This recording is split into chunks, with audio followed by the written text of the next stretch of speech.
Welcome students to the Muluka IES.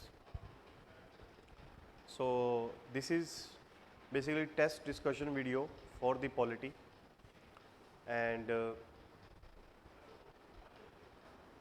we are starting our prelims test series for 2021 and 22 from 24th October, in which both GS and optional subjects would be covered, and it would be conducted in both online and offline mode. It would be both in English and Hindi medium, and you will be provided questions which will be of absolutely UPSC standard, and the answers with detailed explanation would also be provided to you. The explanations will have a special trait.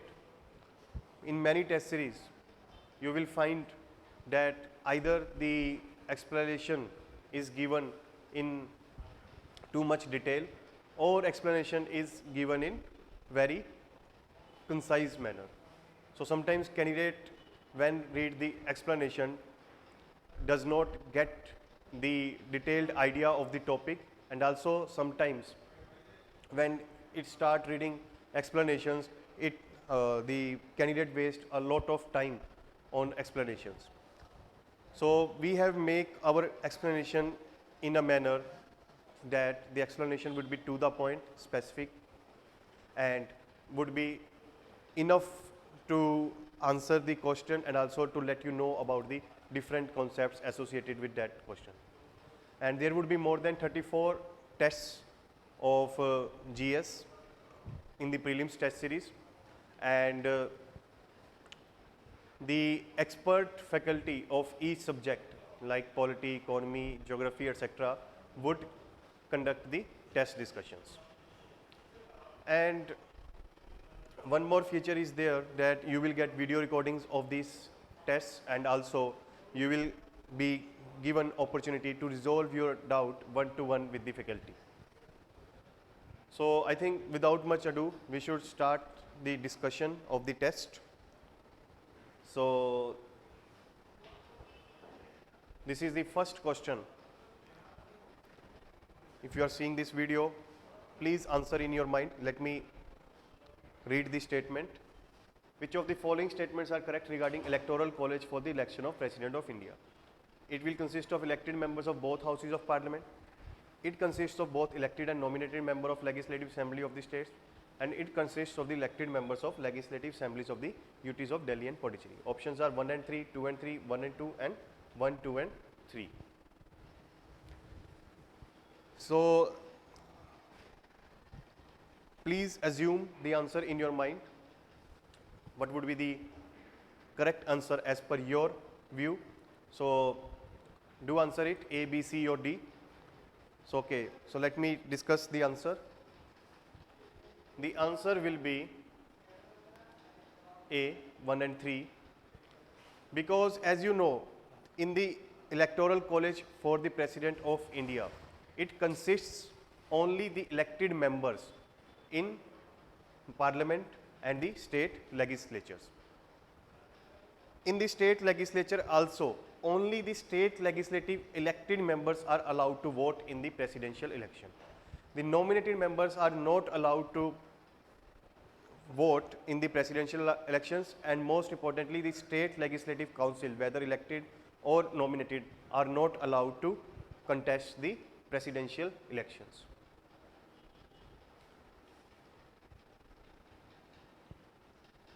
So that's why answer will be A, because the second statement consists the word nominated. One more thing, the three things we will keep in our test discussions. First is how you are going to attempt the question. Second is how you are going to answer those questions which you do not have any idea, or you have partial idea. You are not sure about the option. Third, the psychology that you have while attempting the paper, that would also we will discuss in the class, so that you do not do so-called silly mistakes in your examination, so that you clear the prelims exam with utmost surety. And last but not the least, the explanation would be done in a manner so that you get understanding of that particular topic being asked in the question. So I have explained you the detail of the topic. So let us discuss how you are going to attempt this question. It consists of elected members of both houses of the parliament. You have to just remember this single formula for these types of questions, that only elected members will participate of both parliament and state legislature. Just find that elected members, both houses, elected, nominated, so eliminate this statement. So 2, 2, 2, answer is 1 and 3. If 2 is wrong, then 2 is coming in all the options B, C and D, so answer will be 1 and 3. Just for the confirmation, see this third statement, it consists of elected members of Legislative Assembly of UTs of Delhi and Puducherry. So answer will be A, 1 and 3, because the state legislative assemblies of states and UTs both are allowed to participate in the presidential election. तो आपने क्या किया, पहले 2 से आपने sure हुए आप कि सेकंड स्टेटमेंट गलत है, और थर्ड स्टेटमेंट से आपने कंफर्म किया कि first is the right answer. So answer is A. So in this manner, basically you will provide the to the point precise explanation of the topic, neither too much detail nor short of detail. Coming to the second question, consider the following statements about power of president regarding national emergency. Revocation of emergency by president must be approved by parliament within 1 month. President must revoke a proclamation of emergency if the parliament passes a resolution disapproving its continuation.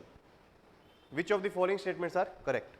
पहले तो आपको क्या देखना है कि statement correct है या incorrect है. आधे से ज़्यादा स्टूडेंट्स इसी में गलती कर जाते हैं, और इसमें जो है आप जब एग्जामिनेशन के बाद घर पे आओगे तो बहुत ज़्यादा अपने आप को जो है आप अपने आप को कोसोगे कि आपने ये स्टेटमेंट क्यों नहीं देखा, ये कीवर्ड क्यों नहीं देखा कि करेक्ट है या इनकरेक्ट है.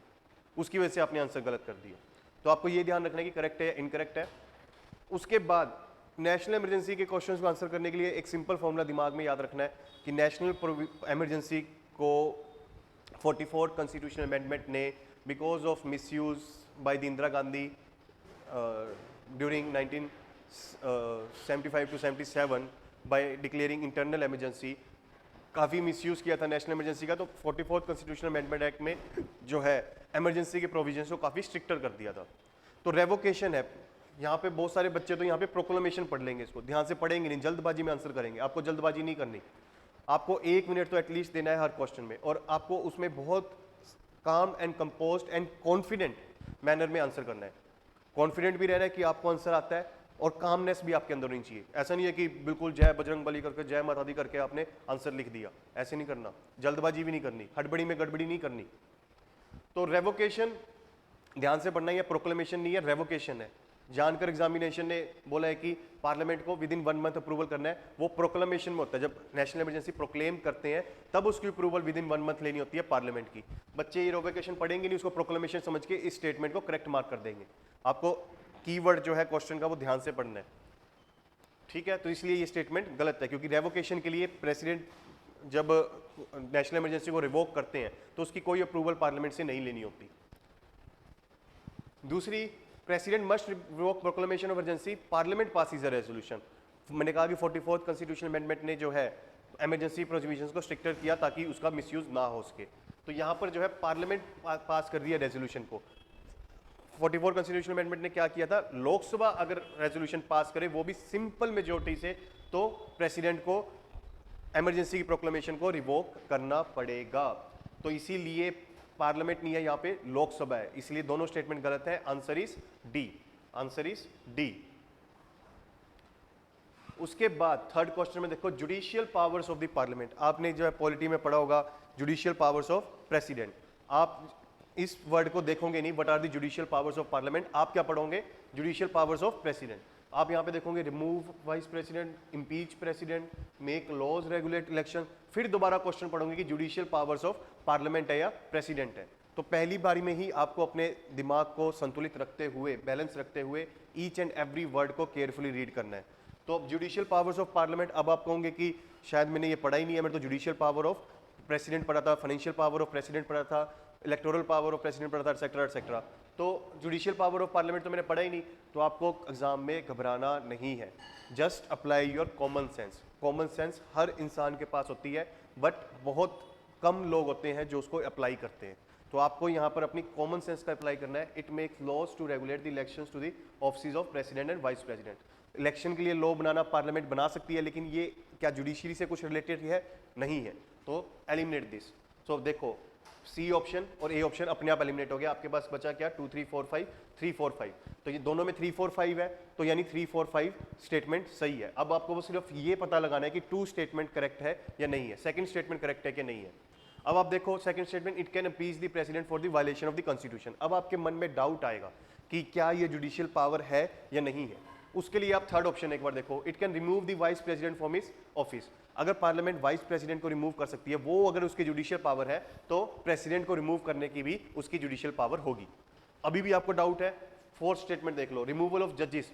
अगर रिमूवल ऑफ जजेस पार्लियामेंट की जुडिशियल पावर है, तो removal of president, impeachment of president भी तो उसकी जो है जुडिशियल पावर में आएगा।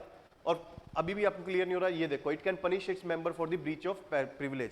जब अपने मेंबर्स को ब्रीच ऑफ प्रिविलेजेस के लिए वो पनिश कर सकती है, तो इम्पीचमेंट भी तो उसी में आएगा। तो आंसर इज 2 3 4 एंड 5।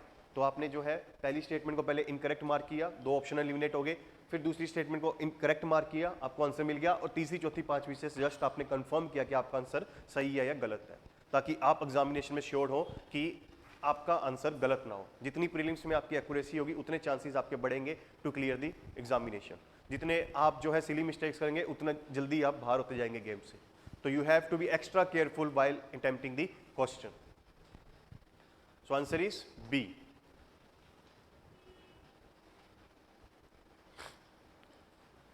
ठीक है, उसके बाद आते हैं question number 4। Which of the following democratic polity is based on doctrine of popular sovereignty. अब ये थोड़े टेक्निकल से वर्ड यूज होते हैं। पॉपुलर सोवरेनिटी, घबराना नहीं है। Popular means people, sovereignty means supreme power. तो लोग जो है सुप्रीम होंगे, they will hold the highest power in the democratic polity. जो मोनार्कियल पॉलिटी होती है या डिक्टोरियल पॉलिटी होती है, वहाँ पर जो है मोनार्क या डिक्टेटर के पास मैक्सिमम पावर होती है, हाईएस्ट पावर होती है, सुप्रीम पावर होती है।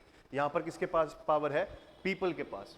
तो with regard to this principle consider the following plebiscite, referendum, recall, initiative. Which of the following are used in direct democracy. अब आप कहोगे डायरेक्ट इनडायरेक्ट क्या होता है? डायरेक्ट जहाँ पे लोग डायरेक्टली डिसीजन ले, क्योंकि वो सुप्रीम अथॉरिटी है। इनडायरेक्ट जहाँ पर उनके चुने हुए रिप्रेजेंटेटिव्स उनके बिहाफ पर उनके लिए डिसीजंस लेंगे, तो वो इनडायरेक्ट डेमोक्रेसी हुई। तो प्लेबिसाइड, रेफरेंडम, रिकॉल, इनिशिएटिव। अब आपने प्लेबिसाइड, रेफरेंडम कई बार सुना होगा अपने दिमाग में, तो 1 2 जो है वो सी और डी में ही है। तो 3 इज आल्सो देयर, रिकॉल। तो इसका मतलब आपको ये भी क्लियर होगा कि रिकॉल भी डायरेक्ट डेमोक्रेसी का इंस्ट्रूमेंट है। तो answer will be either C और डी। तो आपको बस ये पता लगाना है कि इनिशिएटिव जो है वो डायरेक्ट डेमोक्रेसी में आता है कि नहीं आता। तो इनिशिएटिव भी कुछ ऐसा लग रहा है कि पीपल्स जो है कुछ इनिशिएट करेंगे for any kind of decision making, may be in legal sphere और पॉलिसी स्फीयर एक्सेट्रा। तो दैट्स वाई इनिशिएटिव से भी हमें मिल रहा है कि डायरेक्ट डेमोक्रेसी का ये पार्ट है। So that's why 1 2 3 and 4 all the statements are correct. Answer is D. तो इसके बारे में बता देता हूँ 4 डिवाइसेस ऑफ डायरेक्ट डेमोक्रेसी। देखो वैसे तो कोई भी कंट्री कंप्लीटली डायरेक्ट डेमोक्रेसी में नहीं आती, because it is not possible कि जितने भी लोग एक कंट्री में रह रहे हैं वो सारे डिसीजन हर वक्त वही लेंगे। उनको जो है कुछ ना कुछ रिप्रेजेंटेटिव्स चाहिए होते हैं एमपी एमएलएस के फॉर्म में, जो उनके बिहाफ पर उनके लिए डिसीजंस लें। बट फिर भी डायरेक्ट डेमोक्रेसी के इंस्ट्रूमेंट्स जो है कुछ कंट्रीज़ में इसको इस्तेमाल किया जा रहा है, जैसे कि स्विट्ज़रलैंड में और लटीविया में, लग्जमबर्ग में एक्सेट्रा। तो वहाँ पर 4 इंस्ट्रूमेंट्स हैं, referendum, initiative, recall and plebiscite. Referendum में देखो क्या होता है, रेफरेंडम आप कई बार वर्ड सुनते हो, जम्मू एंड कश्मीर में रेफरेंडम कराना एक्सेट्रा। वहाँ पर टेक्निकली रेफरेंडम वर्ड नहीं यूज़ होता, वहाँ पे प्लेबिसाइड वर्ड यूज़ होता है। क्यों होता है अभी आपको पता चल जाएगा। रेफरेंडम होता है बेसिकली किसी पॉलिसी डिसीजन पर लोगों की राय लेना, ओपिनियन लेना, या उनका जो है व्यू लेना या डिसीजन लेना। मतलब एक पॉलिसी को अप्रूवल करना या रिजेक्शन करना हम लोगों पर छोड़ देते हैं। अगर मेजोरिटी कहेगी लोगों की कि उस पॉलिसी डिसीजन को रखना है तो रखेंगे, अगर वो कहेंगे कि उस पॉलिसी डिसीजन को नहीं रखना तो नहीं रखेंगे। फॉर एग्जांपल स्विट्जरलैंड ने यूनिवर्सल बेसिक इनकम कि हर लोगों को एक मिनिमम इनकम गवर्नमेंट ट्रांसफ़र करेगी, उस पॉलिसी डिसीजन को लोगों के सामने रखा। लोगों ने ओवरवेलमिंग मेजोरिटी से उसको रिजेक्ट किया कि ऐसी कोई पॉलिसी डिसीजन आप ना लें। अगर लोग अप्रूव कर देते तो फिर स्विट्जरलैंड जो है उस पॉलिसी डिसीजन को इम्प्लीमेंट करता। लोगों ने रिजेक्ट कर दिया तो अब स्विट्जरलैंड गवर्नमेंट उस पॉलिसी डिसीजन को इम्प्लीमेंट नहीं कर सकती। तो ये होता है रेफरेंडम। इनिशिएटिव होता है कि पहले केस में तो गवर्नमेंट ने प्रपोजल रखा, इनिशिएटिव में क्या होता है कि लोग प्रपोजल रखेंगे for the government to be implemented, कि कोई पॉलिसी डिसीजन या लॉ मेकिंग डिसीजन लोगों ने लिया और उसको गवर्नमेंट को दिया और गवर्नमेंट जो है उस डिसीजन को फिर इम्प्लीमेंट करेगी। एग्जाम्पल के तौर पे आप कि उरुग्वे में जो है एक बार पॉलिसी डिसीजन लिया गया था, उसमें जो है 50% से ज़्यादा पॉपुलेशन ने जो है अपना एक डिसीजन उनकी गवर्नमेंट को दिया था रिगार्डिंग सोशल सिक्योरिटी मैकेनिज्म, और उस गवर्नमेंट ने फिर उस डिसीजन को इम्प्लीमेंट किया था। उसके बाद रिकॉल में क्या होता है कि वोटर्स को, अब आपने एक एमपी एमएलए को चुन लिया, उसको 5 साल का टेन्योर मिल गया, अब बीच 5 साल में वो जो है करप्शन कर सकता है या वोटर्स को बिल्कुल ही ओवरलुक कर सकता है, निगलेक्ट कर सकता है, उनकी नीड्स ग्रीवियंसेस के प्रति इंसेंसिटिव हो सकता है। तो उस केस में क्या होता है, उस केस में जो है आप देखोगे कि आप अपने एमपी एमएलए को हटाने के लिए 5 साल आपको वेट करना पड़ेगा। You have to wait for 5 years to remove your MP MLA because you are going to remove him through election which are going to conduct after the 5 years। तो recall में क्या होता है कि आप अपने एमपी या एमएलए को आफ्टर 2 years और मे बी 3 years और 2.5 years उसको रिमूव कर सकते हो। उसके लिए क्या होता है कि एक सफिशिएंट मिनिमम आपको जो है वोट चाहिए होते हैं to initiate the process of removal. कैसे, जैसे कि इसमें जो है प्रोविजन बनाया जा सकता है कि अगर 40% वोटर्स बोल दे कि उस एमपी एमएलए को रिमूव करना है तो उस पर्सन को रिमूव कर दिया जाएगा और फिर बाय इलेक्शन होंगे, मतलब कि नए इलेक्शन वहाँ पे होंगे। अगर हम प्रोविजन इस तरीके से बना सकते हैं कि अगर 50% वोटर्स बोल दें कि एमपी एमएलए को रिमूव करना है तो उस पर्सन को रिमूव कर दिया जाएगा। तो किसी भी परसेंटेज टर्म, कोई भी परसेंटेज टर्म हम फिक्स कर सकते हैं for removal of the MP MLA. वो डिपेंड करता है 30%, 40%, 50% जो भी हम कर सकते हैं। और रिकॉल की जो डिमांड है वो अन्ना हजारे मूवमेंट में अन्ना हजारे ने की थी कि रिकॉल की पावर जो है इलेक्टर्स को यानी वोटर्स को दी जाए। प्लेबिसाइड में होता है कि उसमें जो वोटर्स हैं वो डिसाइड करते हैं कि which country they want to become part of, कि कौन सी कंट्री उनको ज्वाइन करनी है, वो प्लेबिसाइड से डिसाइड होता है। फॉर एग्जाम्पल, जो जम्मू एंड कश्मीर में हमेशा रेफरेंडम की बात पाकिस्तान करता रहता है कि पाकिस्तान बात करता है कि जम्मू एंड कश्मीर में रेफरेंडम कराओ, वो एक्चुअली टेक्निकली प्लेबिसाइट है कि जम्मू एंड कश्मीर में के लोग जो हैं वो डिसाइड करें कि उनको इंडिया को ज्वाइन करना है, पाकिस्तान को ज्वाइन करना है या इंडिपेंडेंट रहना है। ऐसे ही ब्रिटेन में जो है रिसेंटली एक प्लेबिसाइड हुआ था कि whether they want to become part of European Union or not, whether they want to leave European Union or want to stay in the European Union. तो वो बेसिकली प्लेबिसाइड होता है कि जो टेरिटोरियल एक्सेशन के या सक्सेशन के जो मैटर्स होते हैं, अगर हम जनता की राय से डिसाइड करना चाहते हैं तो उस इंस्ट्रूमेंट को प्लेबिसाइड बोला जाता है। इनडायरेक्ट डेमोक्रेसी दो तरह की होती है, प्रेसिडेंशियल डेमोक्रेसी और पार्लियामेंट्री डेमोक्रेसी। प्रेसिडेंशियल डेमोक्रेसी जो है वो यूएसए में फॉलो की जाती है, parliamentary democracy UK, India etcetera में फॉलो की जाती है। अब आते हैं फिफ्थ पे, which one of the following is not correctly matched.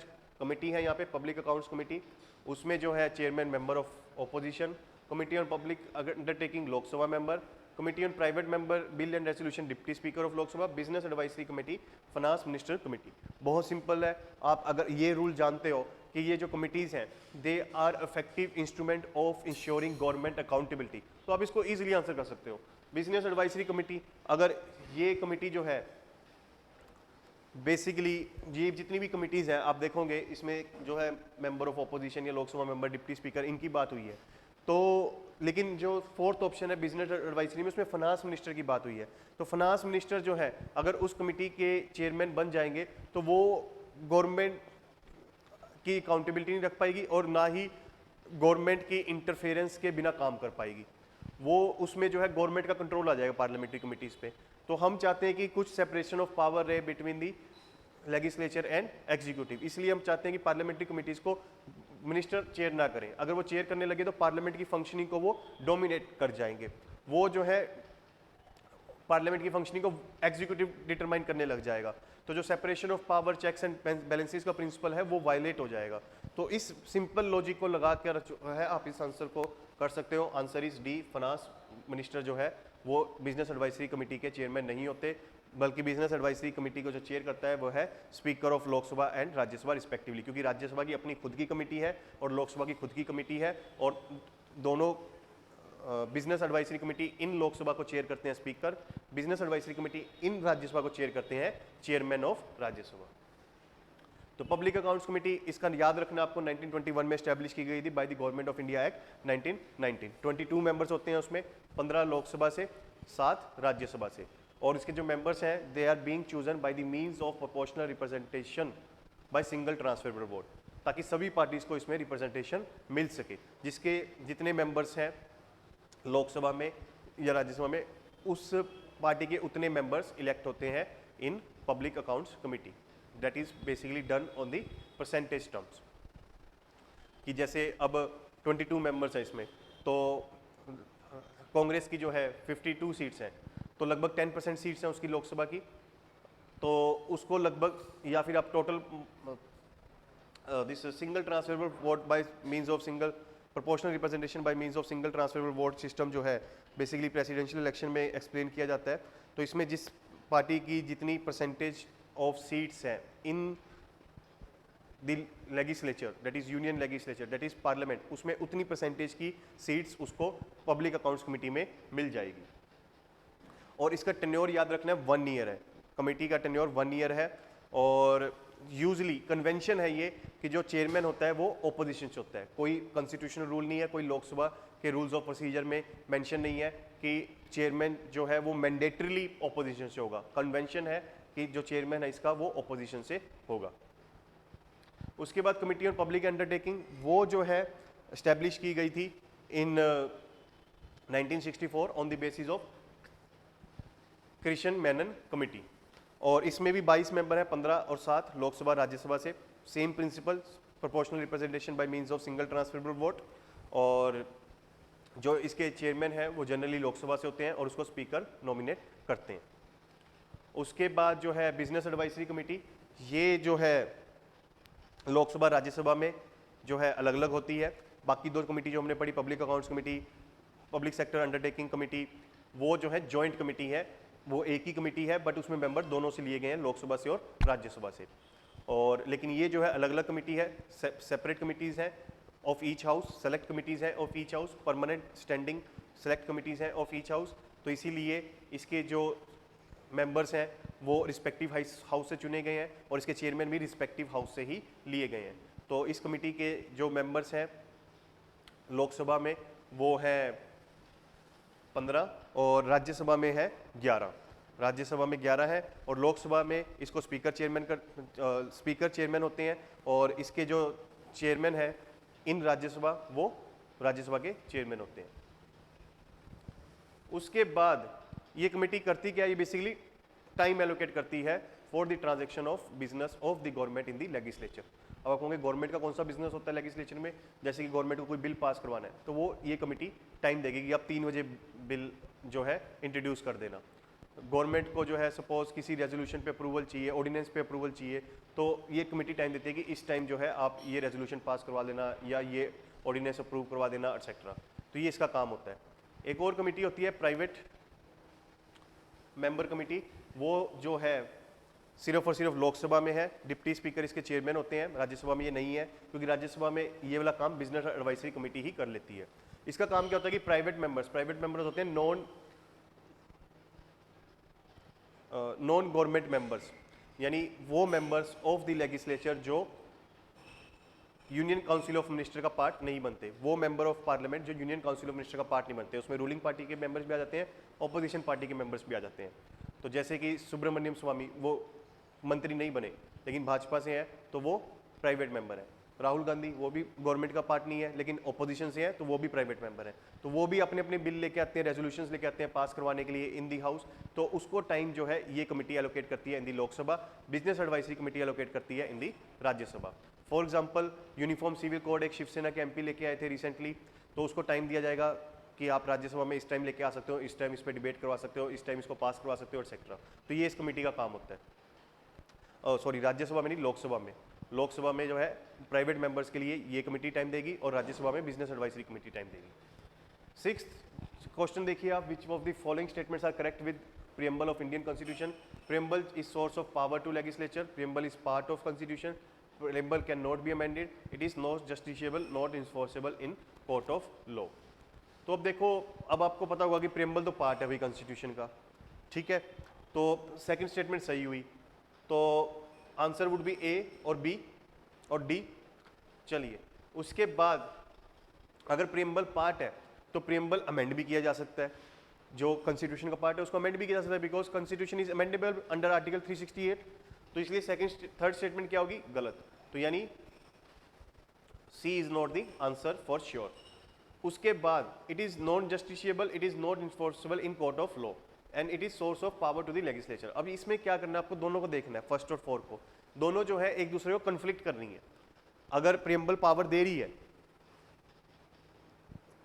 अगर प्रियम्बल जो है पावर दे रही है तो वो इन्फोर्सेबल भी होगी in the court of law, it would be challengeable in the court of law. अगर कोई पावर नहीं दे रही so it would not be enforceable और challengeable in the court of law. तो दोनों जो है कन्फ्लिक्ट कर रही हैं, तो इन दोनों में से एक सही होगी, एक गलत होगी, एक सही होगी, एक गलत होगी, ठीक है। तो 2 तो सही है ही, 1 और 4 में से कोई एक सही होगी, 1 और 4 टुगेदर सही नहीं हो सकते, तो इसको भी आप एलिमिनेट कर सकते हो। तो आंसर आपके पास क्या बचा, 2 एंड 4। तो answer is 2 and 4, answer is ए। तो प्रियम्बल बेसिकली क्या होता है, प्रीफेस होता है कॉन्स्टिट्यूशन का, इंट्रोडक्शन होती है कॉन्स्टिट्यूशन की, उसको जो है प्रियम्बल बोला जाता है। और उसमें जो है basically mind of constitutional fathers का रिफ्लेक्ट करता है। और पहले जो है बैरूबरी केस में सुप्रीम कोर्ट ने बोला इन 1958 की preamble is not part of the constitution, but 1973 में केशवानंद भारती केस में बोला कि प्रियम्बल जो है कॉन्स्टिट्यूशन का पार्ट है। मतलब कॉन्स्टिट्यूशन एक किताब है जिसके अंदर रूल्स मेंशन है for the governance of the country, for the political administrative setup of the country, for the functioning of the government of the country. तो उस किताब का हिस्सा है प्रियम्बल, बट प्रियम्बल जो है उसको हिस्सा होने की वजह से उसको अमेंड भी किया जा सकता है। इसलिए 42 कॉन्स्टिट्यूशनल अमेंडमेंट एक्ट ने 1976 में 4 वर्ड उसमें ऐड किए, पहला सोशलिस्ट, दूसरा सेकुलर, तीसरा इंटीग्रिटी। अब आप कहोगे कि चौथा वर्ड कौन सा है, चौथा वर्ड है एंड, AND, एंड मतलब यूनिटी एंड इंटीग्रिटी। ये वर्ड यूनिटी तो पहले से ही था प्रियम्बल में, एंड इंटीग्रिटी वर्ड ऐड किए गए। तो 4 वर्ड कौन से ऐड हुए, सोशलिस्ट, सेकुलरिज्म एंड इंटीग्रिटी, ठीक है। और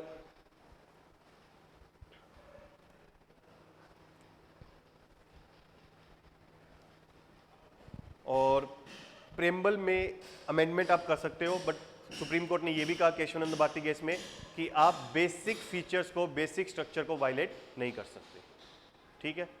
तो ये प्रियम्बल की कहानी है।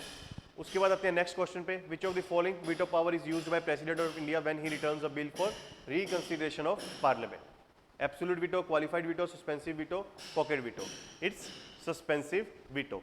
अब दोबारा सोचने के लिए वो बिल दे रहे हैं पार्लियामेंट को, दोबारा रिकंसीडर करने के लिए, सेकंड थॉट देने के लिए दे रहे हैं, तो एब्सोल्यूट तो नहीं होगा कोई ये स्टेप, क्वालिफाइड भी नहीं होगा, पॉकेट भी नहीं होगा, ये सस्पेंसिव होगा कि उस डिसीजन को बेसिकली प्रेसिडेंट ने रिकंसिडरेशन को भेजने के थ्रू उस बिल को थोड़े टाइम के लिए पोस्टपोन कर दिया। तो इसलिए आप इस तरीके से एक मीनिंग निकाल सकते हो और आंसर कर सकते हो suspensive veto, even if you do not know the answer. अगर आपने पॉलिटी नहीं भी पढ़ी है तब भी आप इसको आंसर कर सकते हो, but just apply a common logic to the question, common logic to the question. So in vetoes के बारे में थोड़ा समझ लेते हैं। तो पहली है एब्सोल्यूट वीटो। एब्सोल्यूट वीटो का मतलब क्या होता है कि प्रेसिडेंट ने रिजेक्ट कर दिया उस बिल पर अपनी असेंट देने से।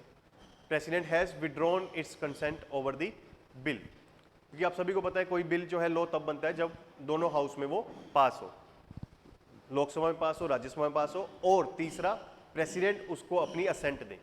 तो जब प्रेसिडेंट अपनी असेंट विड्रॉ कर लेते हैं तो उसको बोलते हैं एब्सोल्यूट वीटो। जैसे उन्होंने पेप्सू एप्रोप्रिएशन बिल 1956 में किया था, उस पर अपनी असेंट नहीं दी और वो बिल जो है लॉ नहीं बन पाया। पॉकेट वीटो, पॉकेट वीटो में क्या होता है कि प्रेसिडेंट अपनी पॉकेट में बिल रख देते हैं और बोलते हैं कि ना तो मैं असेंट दे रहा ना विड्रॉ दे रहा। Prime minister head council of minister उससे पूछती है कि भाई बिल पे आपने असेंट दी, तो वो बोल देते हैं कि पता नहीं, बिल ही नहीं मुझे मिल रहा, कहाँ है। तो वो कहते हैं, वो एक्चुअल में उनकी बिल जो है उनकी कहाँ पड़ा रहता है, पॉकेट में। पॉकेट मीन्स उनकी टेबल में पड़ा रहता है, बट उस पर वो एक्शन ही नहीं लेते, ना तो असेंट का ना विड्रॉल ऑफ असेंट का। उसको ज्ञानी जैल सिंह ने लगाया था 1986 में over the Indian post office amendment bill. Suspensive veto, इसमें प्रेसिडेंट जो है रिकंसिडरेशन के लिए भेज देते हैं फॉर द पार्लियामेंट। अगर पार्लियामेंट उसको दोबारा से पास कर देती है, then president is bound to give assent to that bill. तो उसको लगाया था एपीजे अब्दुल कलाम ने over the office of profit amendment bill 2006 में। और क्वालिफाइड वीटो जो है अमेरिका में होती है, हमारे इंडिया में नहीं है, तो वो भी सस्पेंसिव वीटो की तरह ही होती है। बट हमारे यहाँ सस्पेंसिव वीटो में क्या होता है कि जब पार्लियामेंट उस बिल को दोबारा पास करती है तो सिंपल मेजोरिटी से करती है। बट अमेरिका में क्या होता है, उसको 2/3 मेजोरिटी से पास करना पड़ता है। 2/3 मेजोरिटी से पास करना पड़ता है, यानी हाइयर मेजोरिटी से पास करना होता है। पहले बिल सिंपल मेजोरिटी से पास हुआ था, लेकिन जब प्रेसिडेंट ने रिकंसिडरेशन के लिए भेजा तो सेकेंड टाइम उसको हाइयर मेजोरिटी यानी special majority of 2/3 members president voting से पास करना होता है, इसीलिए उसको क्वालिफाइड वीटो बोलते हैं। तो वो अमेरिका में होता है, इंडिया में नहीं होता। तो that is basically the vetoes that we have discussed. आपको बस ये याद रखना है, ऑर्डिनरी बिल में और फाइनेंस बिल में दोनों में pocket veto, absolute veto, suspensive veto लग सकती है। मनी बिल में सिर्फ एब्सोल्यूट वीटो लगती है और कॉन्स्टिट्यूशनल अमेंडमेंट बिल में कोई भी वीटो नहीं लगती, कोई भी वीटो नहीं लगती। उसके बाद जो है इस तरीके से आपको एक्सप्लेनेशन दी जाएगी, इसकी अलग से फाइल भी दी जाएगी। पीपीटी के अलावा आपको एक अलग से फाइल भी दी जाएगी। पीपीटी में पेजेस ज़्यादा हो जाते हैं, अगर हम 100 क्वेश्चंस के डिस्कस करने की बात करें तो उसमें 500 से भी ज़्यादा पेजेस हो सकते हैं। बट आपको जो है एक शॉर्ट क्लिप्स फाइल भी दी जाएगी जिसमें 30-40 पेजेस होंगे, ठीक है। उसके बाद है नेक्स्ट प्रोपोर्शनल रिप्रेजेंटेशन के बारे में। कॉन्स्टिट्यूशन जो है प्रोपोर्शनल रिप्रेजेंटेशन लोकसभा के केस में अडॉप्ट किया है, बट राज्यसभा के केस में नहीं किया। कॉन्स्टिट्यूशन ने territorial representation for the election of member of Lok Sabha adopt किया है। सिस्टम ऑफ प्रोपोर्शनल रिप्रेजेंटेशन जो है माइनॉरिटीज को ड्यू रिप्रेजेंटेशन नहीं देता, और इंडिया में लिस्ट सिस्टम जो है अडॉप्टेड किया गया for the election of member of Rajya Sabha. बहुत ईजी है इसको आंसर, कई बच्चे इस क्वेश्चन में कंफ्यूज हो जाएंगे, 4 स्टेटमेंट देके ही घबरा जाएंगे, आपको घबराना नहीं है। पहली स्टेटमेंट देखो, proportional representation in case of Lok Sabha. दूसरा कह रहा है टेरिटोरियल रिप्रेजेंटेशन। तो इन दोनों में से जो है एक चीज सही होगी, एक चीज गलत होगी, क्योंकि दोनों स्टेटमेंट जो है आपस में कंफ्लिक्ट कर रही है। जब भी 2 स्टेटमेंट कंफ्लिक्ट करे उसमें से एक स्टेटमेंट सही होती है, दूसरी स्टेटमेंट गलत होती है। तो अब आपको पता है कि लोकसभा में टेरिटोरियल रिप्रेजेंटेशन होता है कि अमृतसर के लोग अपना खुद का एमपी चुनेंगे, इलाहाबाद के लोग अपना खुद का एमपी चुनेंगे, सूरत के लोग अपने एमपी चुनेंगे, मुंबई के लोग अपना एमपी चुनेंगे, एटसेट्रा। तो ऐसे ही, तो इसलिए हमें क्या पता चलेगा, सेकंड स्टेटमेंट सही है, फर्स्ट स्टेटमेंट गलत है। तो फर्स्ट स्टेटमेंट देखो ए और सी और डी में है, तो अपने आप आंसर आपको मिल गया बी, 2, 3 एंड 4। बट यहां पर आपको गलती नहीं करनी, यहां पर आपसे क्या पूछा है, इनकरेक्ट। ध्यान से देखना आपको, इनकरेक्ट। तो यानी पहली स्टेटमेंट गलत है, दूसरी स्टेटमेंट सही है। तो 2 जो है वो ए, बी और सी में है, लेकिन 2 जो है डी में नहीं है। तो आंसर इज डी, 1, 3 एंड 4, क्योंकि पहली भी गलत है, तीसरी भी गलत है, चौथी भी गलत है। Proportional representation, proportion means percentage. तो अगर सबको परसेंटेज वाइज रिप्रेजेंटेशन मिलेगा तो माइनॉरिटीज को भी सीट्स मिलेंगी इन दी लेजिस्लेचर, तो इसलिए ये स्टेटमेंट गलत है। आप एक कॉमन लॉजिक लगा के भी आंसर कर सकते हो। List system of proportional representation जो है राज्यसभा में अडॉप्ट किया गया है, ये स्टेटमेंट भी गलत है, क्योंकि हमने proportional representation by means of single transferable vote adopt किया है, राज्यसभा लिस्ट सिस्टम को अडॉप्ट नहीं किया। तो इस तरीके से आप इसको आंसर कर सकते हो। 9th में आते हैं, federal scheme of constitution of India is borrowed from government of India, Canada, British और ऑस्ट्रेलिया। अब यहाँ पर कैंडिडेट्स बहुत ज़्यादा कंफ्यूज हो जाएंगे। जिन्होंने पढ़ रखा है वो सोचेंगे कनाडा से हमने रेसिडुअरी पावर ली है, स्ट्रॉन्ग सेंटर लिया है, तो कनाडा आंसर होगा। जिन्होंने पढ़ा हुआ है ऑस्ट्रेलिया, वो पढ़ेंगे ऑस्ट्रेलिया से हमने कंकरेंट लिस्ट ली है, तो ऑस्ट्रेलिया आंसर होगा। लेकिन आंसर इसका क्या है, गवर्नमेंट ऑफ इंडिया एक्ट 1935। क्यों? क्योंकि गवर्नमेंट ऑफ इंडिया एक्ट 1935 से हमने union list, state list, concurrent list तीनों लिया। गवर्नमेंट ऑफ इंडिया एक्ट से हमने फेडरल पब्लिक सर्विस कमीशन का भी प्रोविजन लिया। गवर्नमेंट ऑफ इंडिया एक्ट से रेस्टोटरी पावर किसको दी जाएंगी वो भी लिया, but government of India act कहती है कि गवर्नर जनरल को दिया जाएगा। कनाडा का कॉन्स्टिट्यूशन कहता है कि सेंटर को दी जाएंगी रेस्टोटरी पावर, इसलिए हम कह सकते हैं कि रेस्टोटरी पावर का प्रोविजन जो है वो कनाडा से हमने लिया। ऑस्ट्रेलिया से हमने कंकरेंट लिस्ट का प्रोविजन लिया था, तो उनसे जो है हमने बेसिकली सिंगल प्रोविजन लिया, but government of India act से हमने काफ़ी सारे प्रोविजंस लिए थे, चाहे 3 लिस्ट का हो या सुप्रीम कोर्ट का हो या यूनियन पब्लिक सर्विस कमीशन का हो एटसेट्रा।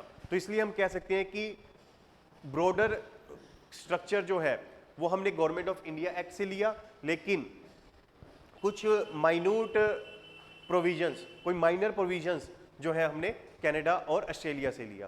तो इसलिए मोस्ट अप्रोप्रिएट आंसर जो है गवर्नमेंट ऑफ इंडिया एक्ट 1935 बनेगा।